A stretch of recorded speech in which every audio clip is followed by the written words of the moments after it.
భారతదేశంలో అగ్రగామి సంస్థ వెస్టీజ్ ఆరోగ్య పరిరక్షణే ధ్యేయంగా వివిధ ఆయుర్వేద ఉత్పత్తులను అందిస్తోంది. ఇవి మన శరీరానికి సరైన పోషణ ఇవ్వడంతో పాటు ఆరోగ్యానికి రక్షణ కల్పిస్తాయి.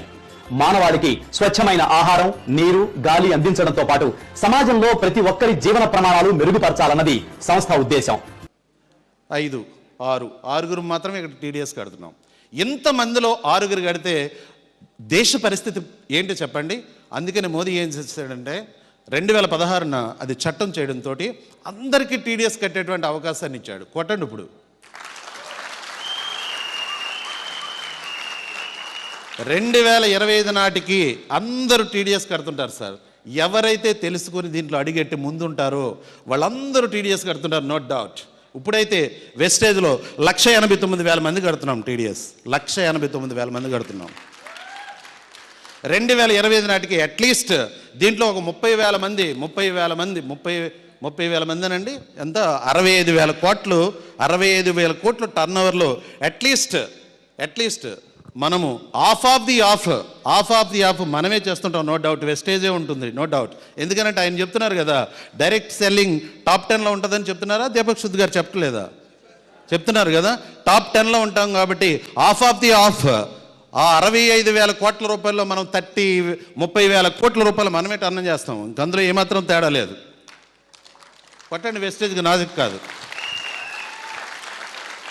అంత మాత్రమే కాదు, ఈ 15 దేశాల్లో ఏదైతే జరుగుతుందో అదే మన దేశంలో కూడా జరుగుతుంది. 2025 నుంచి 2030 లోపల భారతదేశం అభివృద్ధి స్టార్ట్ అవుతుంది, నో డౌట్. ఎందుకని ఎందుకు అభివృద్ధి స్టార్ట్ అవుతుంది చెప్పండి? ఎందుకని? ప్రపంచంలో 2వ ప్లేస్లో ఉన్నాం సార్. అవకాశం మన దగ్గరే ఉందో సార్. మానవ వనరులు ఎక్కువ సార్. భారతదేశం 135 కోట్ల జనాభా, మనమే ముందంజలో ఉంటాం. 240 దేశాల కంటే మనమే ముందంజలో ఉంటాం, మనమే వెళ్తున్నాం. కారణం ఏంటంటే మానవ వనరులు ఎక్కువ కాబట్టి. 135 కోట్ల జనాభా మంది. అర్థమవుతుందా? ఈ విషయాన్ని తెలుసుకున్న వాళ్ళు 2025 ముందు ఉన్న వాళ్ళు అందరూ అదృష్టవంతులేనండి, నో డౌట్.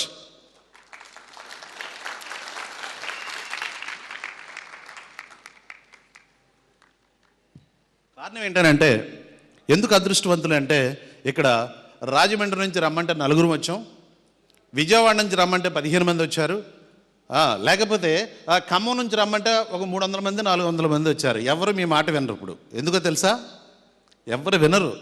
2025 తర్వాత బాబు నీ కింద చేర్చుకో, అమ్మా నీ కింద చేర్చుకో అనేటువంటి వాళ్ళు చాలామంది ఉంటారు, కానీ గవర్నమెంట్ ఒప్పుకోదు. అర్థమవుతుందా మీకు? ఇప్పుడు మీరు వెళ్ళి బాబు రా, అమ్మ రా అంటే ఎవరు వస్తారు చెప్పండి?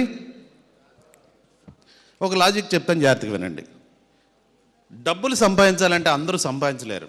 ఎందుకనంటే లాజిక్ తెలియాలి. Logic less person like dead body. ఏమంటాను? మా తాత సెంట్రల్ గవర్నమెంట్, మా తండ్రి స్టేట్ గవర్నమెంట్, నేను స్టేట్ గవర్నమెంటే. వర్క్ స్టైల్ మారకపోతే లైఫ్ స్టైల్ మారదు. అందుకనే నేను వర్క్ స్టైల్ మార్చా. ఈ డిపార్ట్మెంట్లో సంగతి అంతా కూడా నేను మొత్తం అంతా తెలిసేసుకున్నాను. ఈ డిపార్ట్మెంట్లో రిటైర్ అయిపోయిన పీపుల్స్, ముందు చేస్తున్న పీపుల్స్ అందరినీ చూసి నేనేం చేశానంటే దీంట్లో డెప్త్ ఏంటో తెలుసుకొని నాకు ప్రమోషన్ ఇచ్చేటువంటిది నాకు వద్దని రాసి ఇచ్చేస్తా. ఎందుకని నేను చెప్తాను, జాగ్రత్తగానండి. 2025 తర్వాత అందరూ డైరెక్ట్ సెల్లింగ్లోకి వచ్చి, అమెరికా ఎంత హ్యాపీగా ఉంది, వాళ్ళందరూ ఎంత హ్యాపీగా ఉంటారు, అంతే హ్యాపీగా ఉంటుంది భారతదేశం.